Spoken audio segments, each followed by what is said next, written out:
जैसे ही 12 बजते हैं ना तो हमारी आंखों में एक्सरे मशीन लग जाती है और हमको सामने वाला एकदम नंगा दिखाई देने लगता है। मेवालाल, हाँ जी। ये कौन अकल का अंदाज समझ का बहरा आया है? इसको अरे शक्कर मारता चाहिए। है। अबे हिंदुस्तान देख, शक्कर देख। अब तो वो जमाना आ गया कि लोग मीठी बातें करते, गर्म पानी पीते हैं और चाय का मजा लेते हैं। ये तू क्या खा रहा है? केला। तेरे बाप का केला। ये चमेली की खुशबू कहाँ से आ रही है? भैया, मैंने अपने सर में चमेली का तेल लगाया है। तू मुझे क्या बेचेगा? मुझे कोई मुफ्त में नहीं खरीदने वाला। क्या आदमी इतनी हल्दी गिरा दिया? ये तो अच्छा हो मेरे कपड़े खराब नहीं हुए। तुमको तो नहीं लगा ना? नहीं। चावल की गोनी की तरह मटकती हुई चली आ रही है। इतना अनाज मेरी दुकान में नहीं जितना इसमें भरा हुआ है। अच्छा, जाता हूँ। तू भी क्या याद करेगा, बल्कि बाद में याद करेगा। ये कहानी है इंडियन सिनेमा के दिग्गज राइटर और एक्टर कादर खान की। अपनी फिल्मों की ही तरह उतार चढ़ाव से भरी जिंदगी। एक ऐसा शख्स जो बहुत ज्यादा डिजर्व करता था लेकिन उतना पा नहीं सका। पद्मश्री भी मिली तो उनके गुजर जाने के बाद।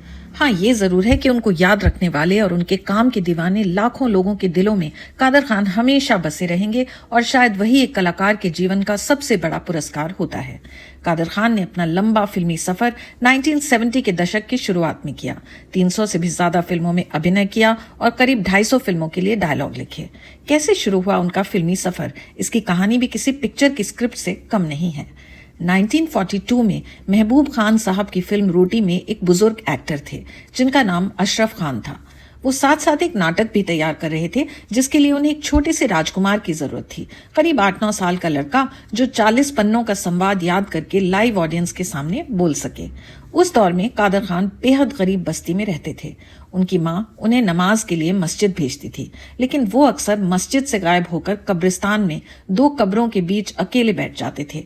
वहां वो जोर जोर से बोलने का अभ्यास करते, आसपास के लोगों की नकल करते। 1.5-2 घंटे बाद जब मस्जिद में नमाज खत्म हो जाती तो कादर चुपचाप घर लौट आते। ज्यादातर वो माँ के हाथों पकड़े भी जाते क्योंकि उनके पांव गंदे होते थे। माँ समझ जाती कि वो मस्जिद गए ही नहीं, क्योंकि मस्जिद में अंदर जाने से पहले वजू की जाती है, यानी कि पांव धोए जाते हैं। फिर भी माँ कुछ नहीं बोलती। कादर खान की इस अजीब सी आदत के बारे में मोहल्ले के कुछ लड़कों ने अशरफ खान को बताया।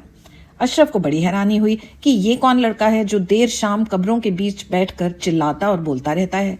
वो कई बार उस लड़के को चुपचाप देखने आए। एक रात उन्होंने टॉर्च चलाकर लड़के से पूछा, इधर आओ, तुम ये क्या बोलते रहते हो यहाँ बैठकर? लड़के ने कहा, कुछ नहीं, बस जो अच्छा लगता है बोलता रहता हूँ। उन्होंने पूछा, ड्रामा करोगे? लड़का बोला, ड्रामा क्या होता है? अरे यही जो तुम कर रहे थे, इसको जोर से बोला जाए वही ड्रामा कहलाता है। छोटे से कादर को समझ तो नहीं आया, लेकिन कोशिश करने के लिए मान गया। अगले ही दिन अख्तर ने उन्हें ट्रेनिंग देना शुरू कर दिया। उनकी रहनुमाई और पिता जैसा प्यार पाकर कादर ने 1 महीने में वो रोल सीख लिया। 1.5 महीने बाद शो स्टेज पर हुआ और उस 8 साल के बच्चे को ऑडियंस से स्टैंडिंग ओवेशन मिला। शो खत्म होने पर एक बुजुर्ग सज्जन मंच पर आए और कादर खान को 100 रुपए का नोट दिया।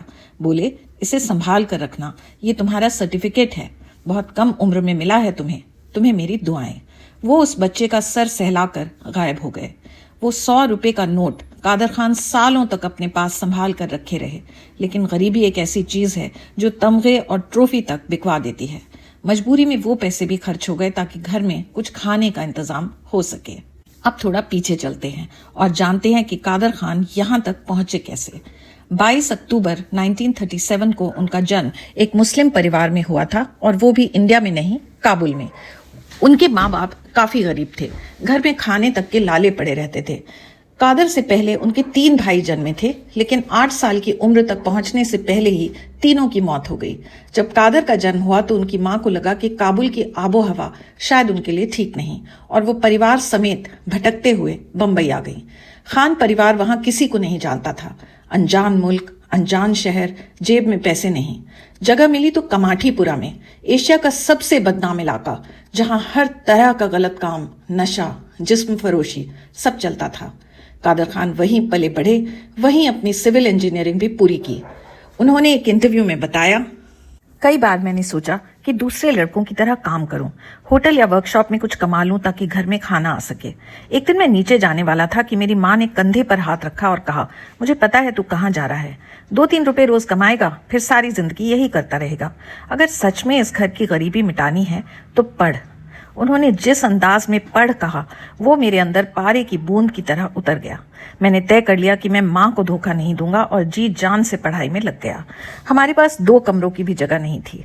गणित के बड़े बड़े कैलकुलेशन के लिए मैं चौक का डिब्बा खरीदता और पूरे फर्श पर लिख लिख कर मिटा देता था। मेरी माँ रात भर एक कोने में बैठी रहती, मुझे आधी रात को उठाकर कहती, चल पढ़। वो सचमुच फरिश्ता थी। मैं चाहता हूं कि हर बेटे को ऐसी माँ बने। आज मैं जो भी कुछ हूं, मैं अपने माँ बाप की बदौलत हूं। मेरे पिता पढ़े लिखे थे, 10 तरह की फारसी, 8 तरह की अरबी जानते थे, लेकिन तालीम याफ्ता होने के बावजूद उनके पास कमाई का जरिया नहीं था। बंबई आने के बाद वो मस्जिद में मौलवी बन गए। 4-5 रुपए महीने पर गुजारा करते थे। खैर, गरीबी के चलते घर में हमेशा तनाव रहता। आखिरकार कादर खान के माँ बाप अलग हो गए। उस वक्त वो सिर्फ 4 साल के थे। फिर उनके नाना नानी आए और बोले कि जवान बेटी को इस माहौल में अकेला नहीं छोड़ा जा सकता, उसे दोबारा निकाह करना होगा। इस तरह कादर खान को 1 माँ और 2 बाप मिल गए, सगा पिता और सौतेला पिता। उनके माँ बाप के बीच कोई मनमुटाव नहीं था, बस उन्हें गरीबी ने अलग कर दिया था। माँ ने कादर पर बेहद प्यार लुटाया, जबकि सौतेले पिता से उन्हें उतनी ही नफरत मिली, वैसे ही जैसे फिल्मों या नाटकों में दिखाया जाता है। एक बार उनका नाटक local train state level competition में जीता। Best play, best writer, best actor सब कुछ लेकर वो खुशी खुशी घर आए, लेकिन सौतेले पिता ने उन्हें बुरी तरह से पीटा और घर से निकाल दिया। तब कादर ने अपने प्रिंसिपल से बात की और उन्होंने स्टाफ क्वार्टर में उन्हें एक खाट, कंबल और तकिया दे दिया। कादर ने वहीं रहना शुरू कर दिया। तब तक वो करीब 24 साल के हो चुके थे। दिन में माँ से मिलने चले जाते। वो कहती घर आ जाओ, लेकिन कादर मना कर देते, ये कहकर कि मैं सिर्फ आपका हाल चाल लेने आता हूँ, पर उस आदमी के सामने अब और बेइज्जती नहीं सह सकता। काफी साल यूं ही बीते। सौतेले पिता एक बढ़िया बढ़ई थे, मगर गलत संगत की वजह से कमाई नहीं करते थे। कई बार कादर से कहते, जाओ अपने पिता से पैसे मांग कर ले आओ, और कादर मस्जिद जाकर पिता से 2 रुपए ले आते, जिससे माँ आटा दाल खरीद कर रोटी बना देती। हफ्ते में 2-3 दिन भूखा भी रहना पड़ता था। इसी तंगी और गरीबी ने उन्हें क्रांतिकारी बना दिया। वो रात दिन अपने दिल की बात लिखने लगे। माँ और पिता के अलावा उन्हें कहीं से कोई अपनापन नहीं मिला, इसलिए उन्होंने अपनी सारी इमोशंस, सारी क्रिएटिव एनर्जी नाटक लिखने में डाल दी। तीखे, दिल को छू लेने वाले नाटक कॉलेज स्टूडेंट्स के बीच इतनी लोकप्रियता हो गई कि बंबई में ये मशहूर हो गया कि अगर किसी ने कादर खान के नाटक में काम नहीं किया तो मान लो उसने कॉलेज की जिंदगी जी ही नहीं। दूसरे कॉलेज के स्टूडेंट्स भी उनका ऑटोग्राफ लेने आते थे।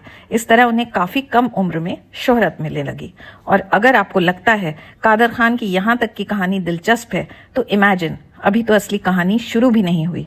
कैसे शुरू हुआ कादर खान का फिल्मी सफर, ये जानने के लिए देखिए फिल्मी मुनिया का अगला वीडियो।